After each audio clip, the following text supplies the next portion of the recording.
로마서 13장 1절에서 4절 말씀 제가 봉독하겠습니다. 각 사람은 위에 있는 권세들에게 복종하라. 권세는 하나님으로부터 나지 않음이 없나니 모든 권세는 다 하나님께서 정하신 바라. 그러므로 권세를 거스르는 자는 하나님의 명을 거스림이니 거스르는 자들은 심판을 자취하리라. 다스리는 자들은 선한 일에 대하여 두려움이 되지 않고 악한 일에 대하여 되나니 내가 권세를 두려워하지 아니하려느냐. 선을 행하라. 그리하면 그에게 칭찬을 받으리라. 그는 하나님의 사역자가 되어 내게 선을 베푸는 자니라. 그러나 내가 악을 행하거든 두려워하라. 그가 공연히 칼을 가지지 아니하였으니 곧 하나님의 사역자가 되어 악을 행하는 자에게 진노하심을 따라 보응하는 자니라. 아멘. 오늘은 부모 공경에 대하여 우리가 말씀을 살펴보겠습니다.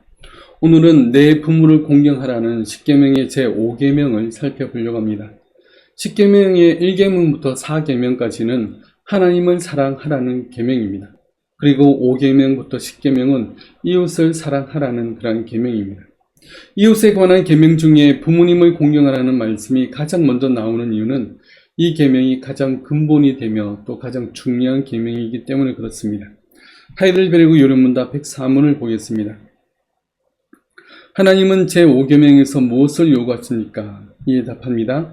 나의 부모와 나에 대한 권위를 갖는 모든 이에게 존경과 사랑과 충실함을 나타내고 그들의 모든 좋은 가르침과 징계에 대해 합당한 순종을 하며 또한 그들의 약점과 결점을 인내심으로 참을 것을 요구합니다. 왜냐하면 그들의 손을 통해 우리를 다스리시는 것이 하나님의 뜻이기 때문입니다. 10계명의 제5계명은 내 부모를 공경하라라는 말씀입니다. 여기서 공경하라는 단어는 원어로는 카바드입니다. 카바드는 무겁다라는 뜻입니다. 그래서 직역하면 내 부모를 무겁게 여겨라 라는 뜻입니다. 무겁게 여기는 것은 우리가 당연하게 생각하겠지만 가볍게 여기는 것의 반대입니다. 가볍게 여기는 것은 우리가 함부로 대하거나 또 무시하는 그런 태도입니다. 그래서 무겁게 여기라는 말은 존중하며 또 진중하게 대하라는 뜻입니다. 그래서 부모님을 무겁게 여기며 존중하며 공경해야 됩니다. 부모님을 존경하며 공경하는 것은 바로 하나님의 명령입니다. 해도 되고 안 해도 되는 것이 아니라 반드시 해야 되는 하나님의 명령인 것입니다.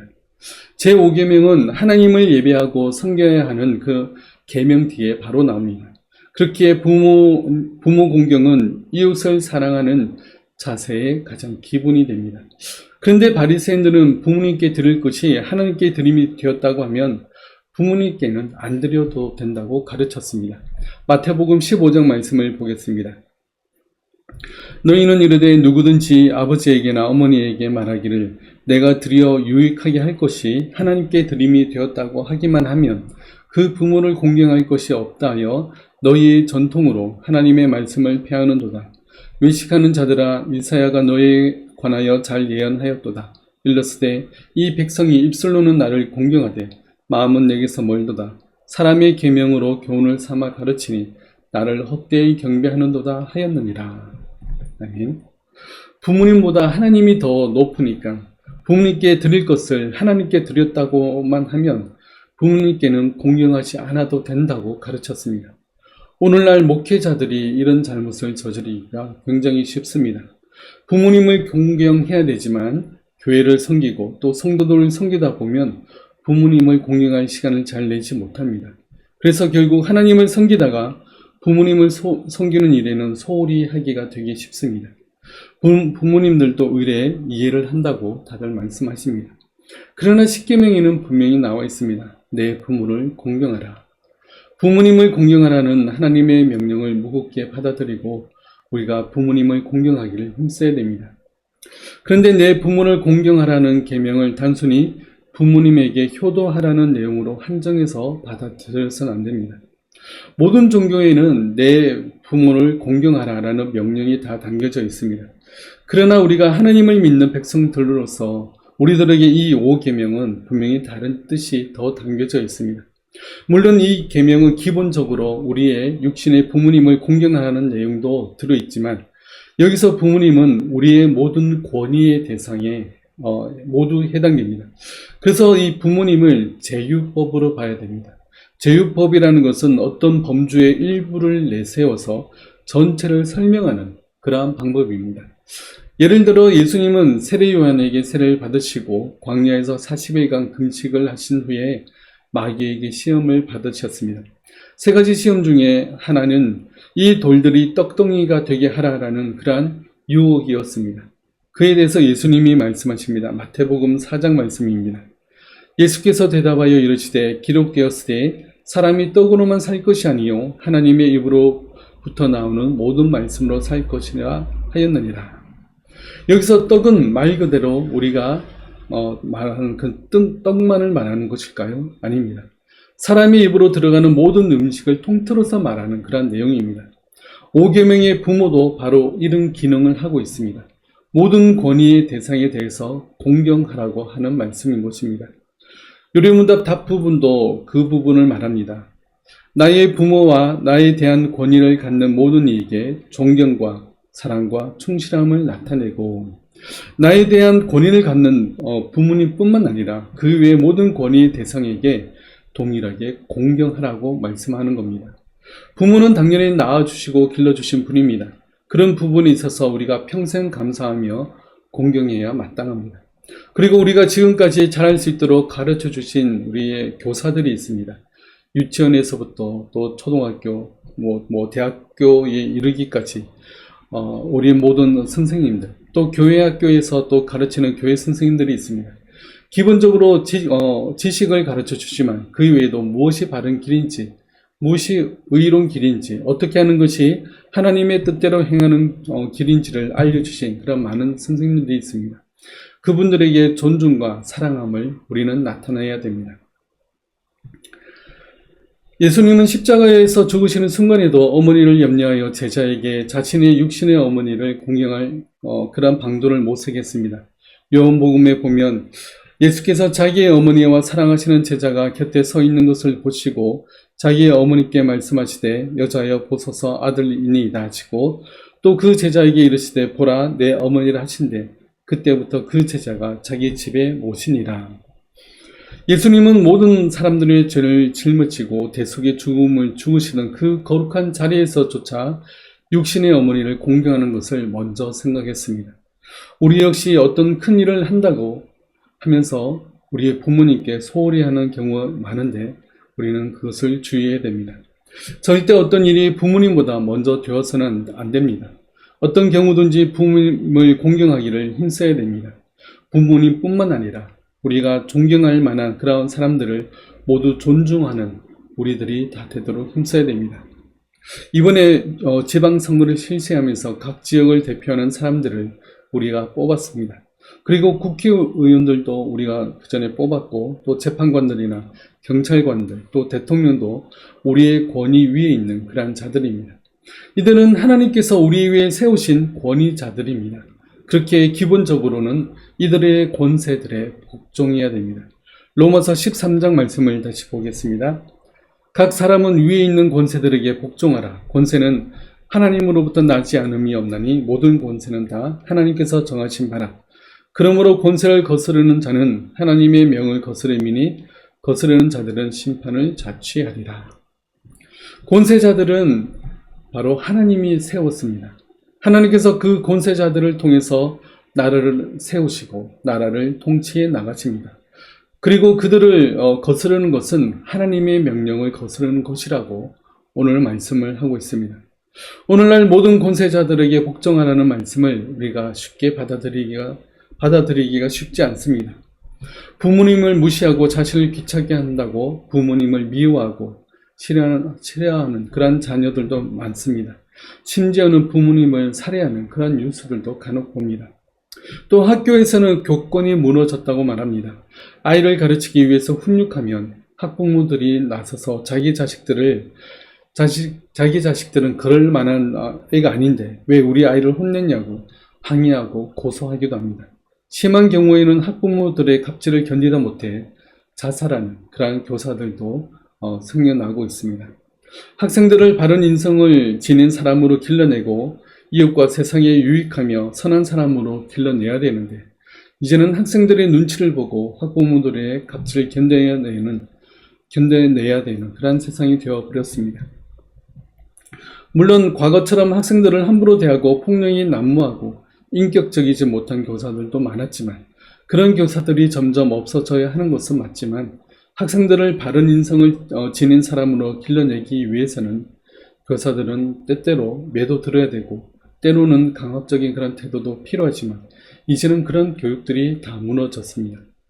청소년들은 촉법소년이라는 법을 악용해서 어른들과 사회에 마음껏 죄를 짓는 것 역시 잘못된 법입니다.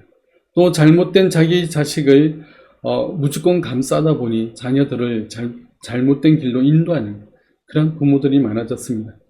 모두 지금의 어른들이 잘못된 방법으로 가르쳤기 때문입니다. 학생들이 선생님들을 존중하고 선생님들은 학생들을 사랑하는 그런 가르침이 우리의 교육에 다시 회복되기를 바라겠습니다. 부모님들은 선생님들을 믿고 자녀들을 맡기고, 선생님들은 부모님들이 걱정할 필요 없이 신뢰를 주는 그런 선생님들이 더 많이 생겨나길 바라겠습니다. 이런 권위자들이 우리 위에 있지만, 그 모든 권위자들보다 더 위에 있는 분은 바로 하나님이십니다. 하나님이 최종 권위자이십니다. 부모나 교사들이나 정치인들은 다른 사람보다 더 높은 권위를 가지고 있지만, 내 위에 하나님이 지켜보고 계신다는 사실을 그 모든 권위자들은 기억해야 됩니다. 내 모든 판단과 행동은 다른 사람의 판단을 받기 이전에 하나님 앞에서 판단을 받는다는 사실을 기억해야 됩니다. 이 모든 권위를 하나님께서 만드셨고, 그 사용을 사람들에게 맡기셨다고 함부로 아래 사람들을 판단하거나 멸시해서는 안 됩니다. 그래서 이 모든 권위를 하나님께서 주셨다는 것을 알고, 나는 하나님의 사역자다라는 마음을 가지고 부모는 자녀에게, 또 교사는 학생들에게, 또 정치인들은 국민들을 그렇게 다스려야 됩니다. 그래서 권세자들은 자신의 권세를 함부로 휘두르는 그러한 사람이 아니라 하나님의 사역자가 되어 선을 베풀며 질서와 안정과 평화가 잘 유지되도록 노력하고 힘써야 되는 것입니다. 아래 사람들을 사랑으로 대하고 그들을 위해서 기도하고 축복하는 것 역시 제5계명에 포함된 그러한 내용입니다. 그런 면에서 젊은 사람들이나 학생들이 정말 존경할 만한 그런 어른들이 많이 나와야 되겠습니다. 정말 존경할 어른들을 자신들의 멘토로 삼고 그런 어른들을 따르는 그런 일들이 많이 있어야 하겠습니다. 우선 나부터 다른 사람이 존경할 만한 그러한 부모, 그러한 교사, 그러한 정치인이 되어서 더욱더 그러한 사람이 되기 위해서 더욱 힘써 나가야 되겠습니다. 다른 사람을 판단하고 비교할 것이 아니라 나부터가 나보다 어린 사람들이 바라보고 존경할 만한 그러한 사람이 되기 위해서 힘써야 됩니다. 존경받을 만한 사람이 되기 위해서 힘쓰는 우리 모두들 다 되시길 바라겠습니다. 그런데 우리 부모님들이나 선생님들이나 상급자가 좀 못하고 실수할 때도 있습니다. 그럴 때 우리는 어떻게 해야 될까요? 무조건 존경심을 가지고 바라볼 수도 없습니다. 이에 대해서 오늘 요리문답은 이렇게 답합니다. 그들의 모든 좋은 가르침과 징계에 대해서 합당한 순종을 하며 또한 그들의 약점과 결점을 인내심으로 참을 것을 요구합니다. 이 세상에 완벽한 사람은 없습니다. 우리는 인격과 성량과 실력이 조금씩 다 부족합니다. 그런데 그 부족한 가운데 어떤 사람은 부모가 되었고, 어떤 사람은 다른 사람의 연장자가 되었고, 또 어떤 사람은 교사가 되었고, 또 어떤 사람은 정치인이 되었습니다. 분명 이들에게도 확실한 배움과 가르침을 받을 수 있습니다. 그러나 그렇지 못할 때도 많이 있습니다. 부모님들 중에서도 자녀들을 제대로 돌보지 못하고 억압적인 부모들도 많이 있습니다. 직장 상사 중에서도 우리가 진상이라고 부를 만한 그런 사람들도 적지 않습니다. 놀랍도록 무책임한 그런 사람들도 많이 있습니다. 그러면 그런 사람들에게 과연 순종해야 하는가 하는 의문이 듭니다. 정말 하나님이 세우신 권세자라면 달라야 되는데 그렇지 못한 사람들이 생각보다 많습니다. 그러나 우리는 하나님께서 그들을 세우셨고 그들을 통해서 우리를 다스리시는 것이 하나님의 뜻임을 알고 그들의 약점과 결점을 인내심을 가지고 참아야 된다고 말씀합니다. 부모님들도 계속해서 부모가 되어가는 과정입니다. 교사들도 점점 더 교사가 되어가는 과정 중에 있습니다. 점점 좋아지기를 기대하며 인내해야 됩니다. 그게 하나님이 정하신 그러한 뜻입니다. 직장에서 정말 본이 될 만한 그런 상사들도 있습니다. 그런데 저 사람은 있으면 너무나 피곤하고 힘들다는 그런 상사들도 있습니다. 책임감이 전혀 없고 짜증나는 그런 사람들도 있을 수 있습니다. 그런 사람들에게조차 우리는 인내심을 가지고 참아줘야 됩니다. 베드로전서 2장에서 이렇게 말씀합니다. 사원들아 범사에 두려함으로 주인들에게 순종하되 선하고 관용하는 자들에게만 아니라 또한 까다로운 자들에게도 그리하라. 부당하게 고난을 받아도 하나님을 생각함으로 슬픔을 참으면 이는 아름다우나 죄가 있어 매를 맞고 참으면 무슨 칭찬이 있으리요. 그러나 선을 행함으로 고난을 받고 참으면 이는 하나님 앞에 아름다움이니라. 아멘. 우리는 까다로운 자들에게도 여전히 순종해야 됩니다. 부당한 대우를 받는다고 해도 하나님을 생각함으로 말미암아 그 슬픔을 참으면 아름답다고 말씀하고 있습니다. 나중에서 하나님께서 이 모든 것을 갚아주실 것이라는 것을 그러한 소망을 품고 그러한 인내와 참기 바라겠습니다. 바로 그것이 아름다운 모습입니다. 그런데 말씀은 권세자들에게 무조건적이고 또 절대적인 그런 맹종을 가르치지는 않습니다. 아무리 내 위에 있는 권세자들이라 할지라도 단호하게 거부해야 될 때가 있습니다. 그것은 분명히 죄를 짓게 하거나 또 죄를 방조하도록 하는 그런 명령에는 우리가 단호히 거부해야 됩니다. 권세자들의 연약함과 부족함이 죄와 동일시 되어서는 안 됩니다. 연약함은 참아야 하지만 죄는 인내할 문제가 아닙니다.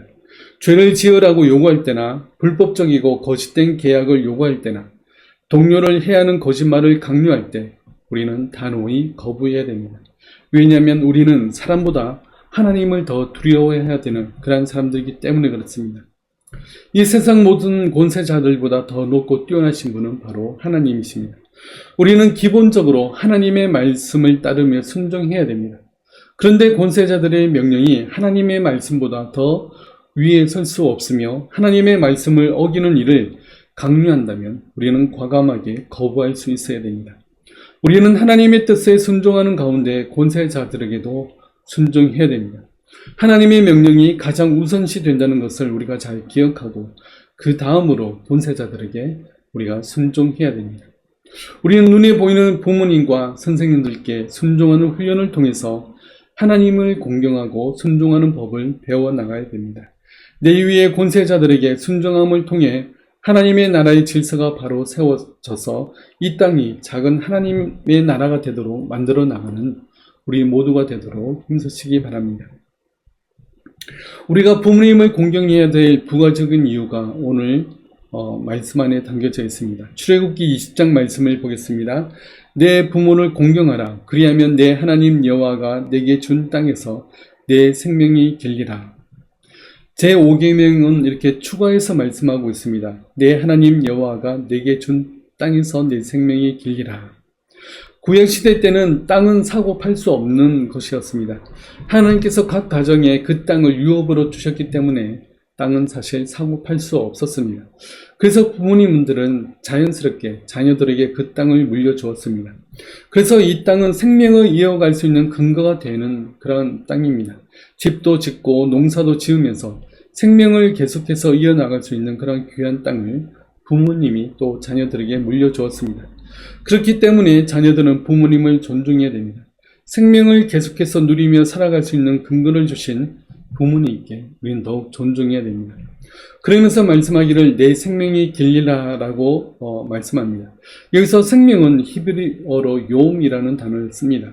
하나님이 창조하신 그 날들도 다 요음이라고 말합니다. 그러니까 요음은 바로 날이라는 말입니다. 그래서 내 생명이 길리라라는 그런 말씀을 직역하면 내 날들이 시작되고 계속 되어지리라 그런 의미입니다. 그렇게 부모님을 공경하면 내 생명이 길고 장수하리라는 그런 의미라기보다는 우리의 생명이 시작되고 계속해서 살아갈 수 있는 것은 하나님으로부터 시작해서 부모님의 덕분이라는 그런 의미입니다. 그래서 이 말씀은 내가 장수하고 오래 살기 위해서라도 부모님을 공경해야 된다는 말씀이 아니라 이 땅에 생명을 주고 살아가게 해주신 부모님을 공경해야 된다는 그런 뜻입니다. 부모님들은 우리 생명의 전달자이기에 마땅히 부모님을 공경해야 됩니다. 그러므로 부모님은 우리를 이 땅에 태어나게 해주신 분이며 계속해서 이 땅에서 살아가며 땅을 유업으로 주신 분이기 때문에 우리는 부모님을 공경해야 됩니다. 마찬가지로 하나님은 창세전에 이미 우리를 선택하시고 우리의 모든 죄악을 예수 그리스도와 함께 십자가에서 없애시고 예수 그리스도와 함께 다시 살리시사 영원한 생명을 주셨기 때문에 우리는 하나님을 공경해야 됩니다. 우리의 육신의 생명을 주어 태어나게 하시고 유업을 주어서 이 땅에 생명을 지속하게 해주신 부모님께 공경하듯이 우리의 영혼의 생명을 주셔서 하나님의 자녀가 되게 해주셨고 영원한 생명을 누리게 해주신 하나님을 우리는 당연히 공경해야 됩니다. 그러므로 부모님을 공경하는 것은 하나님을 공경하는 것의 기본이 됩니다. 그러므로 부모님을 공경하지 않는 사람은 하나님을 공경할 수 없습니다. 눈에 보이는 부모님을 공경하지 않으면서 눈이 보이지 않는 하나님을 공경할 수가 없습니다. 그래서 이 5계명은 단순히 부모와 자식 간의 말씀일 뿐만 아니라 하나님과 인간 간의 그러한 관계까지 다 포함해서 말씀합니다. 그러므로 부모 공경이 곧 하나님을 공경하는 것입니다. 그래서 눈에 보이는 부모님을 공경하지 못하면서 하나님을 바르게 공경할 수가 없는 것입니다. 그러므로 부모님을 공경하라는 것은 육신의 부모님뿐만 아니라 모든 권세자들이나 존경받아야 될 그런 모든 사람들을 공경함으로 모든 것의 주인 되신 하나님을 공경하는 것이 됩니다. 우리의 참된 생명의 근원이시며 최종 권세자이신 하나님을 우리가 참되게 믿고 신뢰하고 공경하는 우리 모두가 다 되시길 바라겠습니다. 기도하겠습니다. 내 부모를 공경하라는 말씀처럼 우리의 육신의 부모님과 또 우리의 모든 우리 위에 있는 권세자들에게 또 순종하고 공경하는 우리들 될 수 있도록 도와주옵소서. 그리함으로 근본적으로 하나님을 공경하며 하나님을 섬기는 그러한 일임을 기억하고 우리의 모든 권세자들 위해 순종함으로 나아가는 우리 모두들 다 될 수 있도록 도와주옵소서.